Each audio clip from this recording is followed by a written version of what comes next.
He's a Black Jedi. It's honestly hard to believe that it's been almost 10 years since The Force Awakens came out in theaters. I'll be the first to admit, I was really excited when The Force Awakens first came out. As a matter of fact, I watched that movie at least 4 times inside the cinema. But if it's one gripe that me and other Star Wars fans have with that film, is that they didn't really do anything different or unique with it.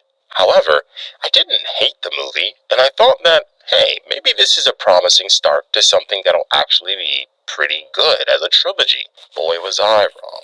Since 2015, we've had many Star Wars projects, and I won't be the first person to say that these were either pretty bad or just super underwhelming. Countless other projects have simply just been canceled before they ever get to see the light of day. Let me clarify, I'm not saying that every single thing that's come out under Disney's Lucasfilm has been awful. I, for one, am a big fan of Rogue One. I think that's a great Star Wars movie. But movies like Rogue One being good feel more like the exception than the rule. Things seem to be in shambles behind the scenes.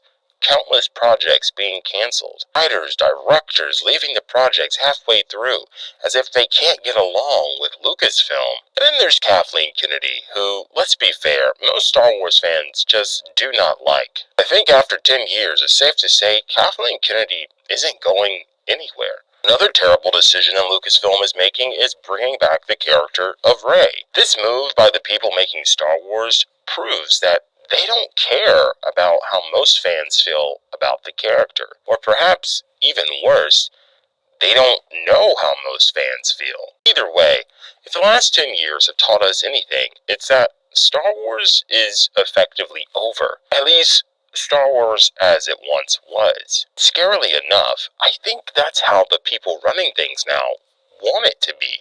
George Lucas isn't coming back. Dave Filoni doesn't really seem to be the promised messiah we all thought he was. Kathleen Kennedy isn't ever going to get fired. There was a certain feeling and charm that all Star Wars really seemed to have, and you just knew it when you saw it on screen. I don't think that's ever coming back, unfortunately. Back when the Jedi felt like the Jedi. Flawed, but also guardians of peace and good in the galaxy. Back when the Force still felt like the Force. Mysterious, and even when not mysterious, just cool. Back when Star Wars really centered on the Force, on the Jedi, on the things that made it innately Star Wars. Just so many of us. We're living in the dark times, people.